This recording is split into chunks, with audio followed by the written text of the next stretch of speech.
अस्सलाम वालेकुम। आप देख रहे हैं प्रोग्राम मुनीर उम के साथ। सुप्रीम कोर्ट ऑफ पाकिस्तान ने एक तारीखी फैसला दिया। ताहयात नाअहली के हवाले से पाकिस्तान में काफ़ी अरसे से बहस जारी थी। इनफैक्ट जब भी कोई लीडर नाअहल होता था तो ये सवाल होता था कि ये शख्स कितने अरसे के लिए नाअहल है। माजी में यूसुफ रज़ा गिलानी साहब नाअहल हुए, उनकी नाअहली की मुद्दत 5 साल रही। उसके अलावा जब दीगर कोई भी सियासी लीडर नाअहल होता था तो ये सवाल होता था कि आखिर इसकी नाअहली कितना अर्सा रहेगी। बिल आखिर सुप्रीम कोर्ट ऑफ पाकिस्तान ने इस बहस को ख़त्म कर दिया और अब ये बहस तकरीबन दम तोड़ चुकी है कि इस मुल्क में नाअहली कितने अरसे के लिए होगी, यानी कि कोई भी शख्स ताहयात नाअहल नहीं होगा। सुप्रीम कोर्ट ऑफ पाकिस्तान के 7 रुकनी बेंच, जिसकी सरबराही जनाब जस्टिस काजी फाइज ईसा साहब कर रहे थे, उसने 6-1 के रेशो से यह फैसला दिया कि नाअहली के हवाले से ताहयात का जो लफ्ज़ है वो गलत है। और पाकिस्तान में जो पाकिस्तान का एक डिक्टेटर का आइन जिसको कहा जाता है, जिसमें डिक्टेटर ने शिक ऐड की थी कि जो शख्स सादिक और अमीन ना हो वो ताहयात नाअहल हो जाएगा। अब ये ताहयात नाअहली को ख़त्म कर दिया गया। अब सवाल ये है कि अगर ये डिक्टेटर की शिक थी तो इतने अरसे बाद इसको नाअहली की इस क्लॉज को क्यों हटाया जा रहा है।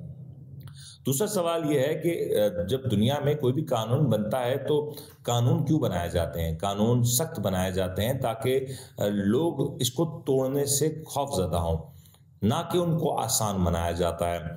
इस केस में एक और इंटरेस्टिंग और दिलचस्प पहलू ये भी है कि जब भी ये सारा मामला हुआ और हमने इनफैक्ट जब तहरीक इंसाफ की हुकूमत ख़त्म हुई तो उस दिन भी इस बात का अंदेशा तो हो चुका था या अंदाज़ा तो हो चुका था कि इसमें ऐसा कुछ हो सकता है।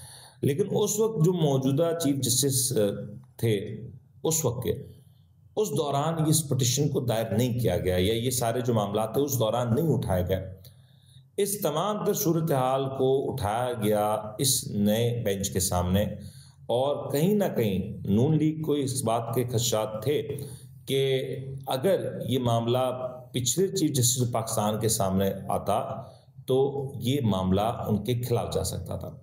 यानी कि पाकिस्तान में अगर अदालती कार्रवाई की बात की जाए तो खुद काजी फाइज ईसा साहब कहते हैं कि मैं अदालती फैसलों की बात नहीं करता, मैं आइन की बात करता हूं, जो कि सही बात भी है।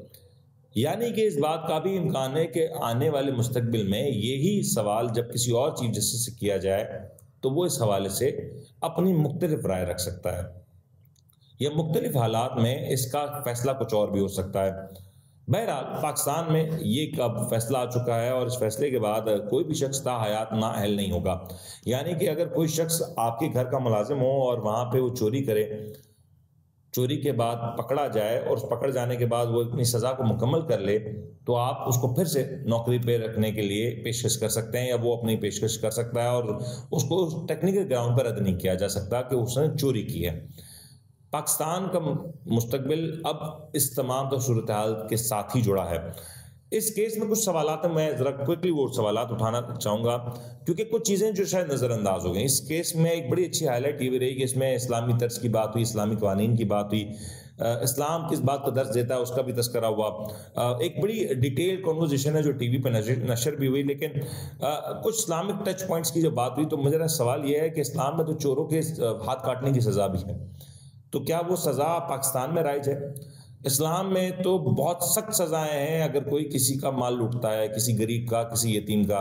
यहाँ तो 23 करोड़ 25 करोड़ पाकिस्तानियों के साथ जो हुआ, जो उनके खून पसीने की कमाई को लूटा गया, क्या उसका भी कोई सवाल होगा? क्या उसको वापस लौटाने का भी कोई बंदोबस्त होगा? या कोई शख्स महज नाअहल हो और 5 साल बाद अहल हो जाए और फिर से उसी कुर्सी के लिए अपने आप को उम्मीदवार जाहिर कर दे? यही होना चाहिए। एक सवाल यह है कि मियां मोहम्मद नवाज शरीफ साहब जो कि इस केस के ultimate beneficiary along with Jahangir तरीन साहब, जरा ये पूछा जाए कि आखिर जिस केस में उनको नाअहल किया था वो ग्राउंड्स आज भी मौजूद हैं या नहीं है?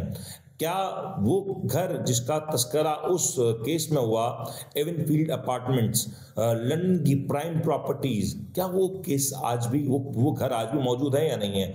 क्या वो जो ट्रांजैक्शंस की बात हुई, मनी ट्रेल की बात हुई, क्या वो आज अदालत को सेटिस्फाई कर चुके हैं इस हवाले से या आज भी अदालतों के वो सवालात वैसे ही मौजूद हैं? इसका मतलब ये हुआ कि आने वाले मुस्तकबिल में अगर इससे जुड़ा कोई मामला होगा तो कोई सवाल नहीं हो सकता। और गालिबन यही वजह है कि नैब ने इंटरेस्टिंगली इस तमाम तर कार्रवाई को देखते हुए शरीफ फैमिली के तमाम ही केसेस को अब क्लोज कर दिया, यानी कि नैब की जानिब से शरीफ फैमिली के ऊपर कोई किसी किस्म की कार्रवाई नहीं हो रही।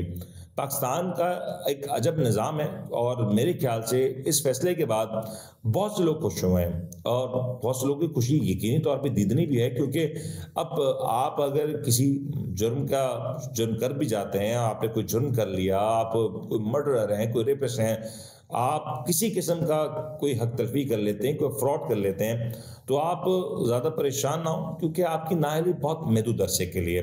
बहरहाल पाकिस्तान में अब एक नया कानून है और इस नए कानून के साथ ये बात तो हतमी है कि मियां मोहम्मद नवाज शरीफ साहब आने वाले इलेक्शंस को कंटेस्ट करेंगे, लेकिन सवाल फिर वही होंगे कि क्या वो कतरी खत असली था या नकली था।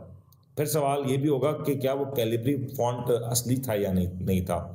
फिर सवाल ये भी होगा कि जो स्टेटमेंट्स हमें उस तक कई अरसे में सुनाई देते रहे कि लंदन में कोई नहीं प्रॉपर्टी, पाकिस्तान में कोई प्रॉपर्टी नहीं, फिर ये भी कहा गया कि इन तमाम तर ऑफशोर कंपनीज का ट्रस्टी आपका खादिम है, फिर इनकार किया गया, फिर फ्लोर ऑफ पार्लियामेंट पे इस तरह की गुफ्तगू भी हुई। मेरे ख्याल से अब ये सवाल होंगे या नहीं, अब मैं तो नहीं समझ रहा। फिर वो जो पनामा केस का वॉल्यूम 10 है, उसका आखिर क्या हुआ? वो वॉल्यूम 10 भी कहीं नजर नहीं आ रहा। मैं आज के इस फैसले से जो समझ सका हूं वो बड़ा एक मेरी शायद समझ नाकिस हो, लेकिन आपकी अगर समझ आया तो बिल्कुल बताइएगा कि आज क्या पाकिस्तान में ये कानून ऑफिशियली राइज हो चुका कि कोई शख्स जुर्म करे, मुल्क का पैसा, मुल्क की दौलत लूटे, अदालतों के जरिए नाअहल हो जाए, कन्विक्ट हो जाए, कन्विक्ट होने के बाद इलाज की गर्ज से मुझसे बाहर चला जाए और उसी अपार्टमेंट में उन्हीं वसाइल का इस्तेमाल करे जिसका उस केस में तस्करा है, फिर 5 साल बाद वापस आए, अपनी नाअहली को खत्म कराए, अपनी सजाओं को माफ कराए टेक्निकल ग्राउंड्स पे। लेकिन वो सवाल जो कि तू हो, वो कतरी खत, वो मनी ट्रेल ना मिले, क्या वो शख्स नाअहल होगा या अहल होगा? अपना ख्याल रखिएगा। अल्लाह हाफिज।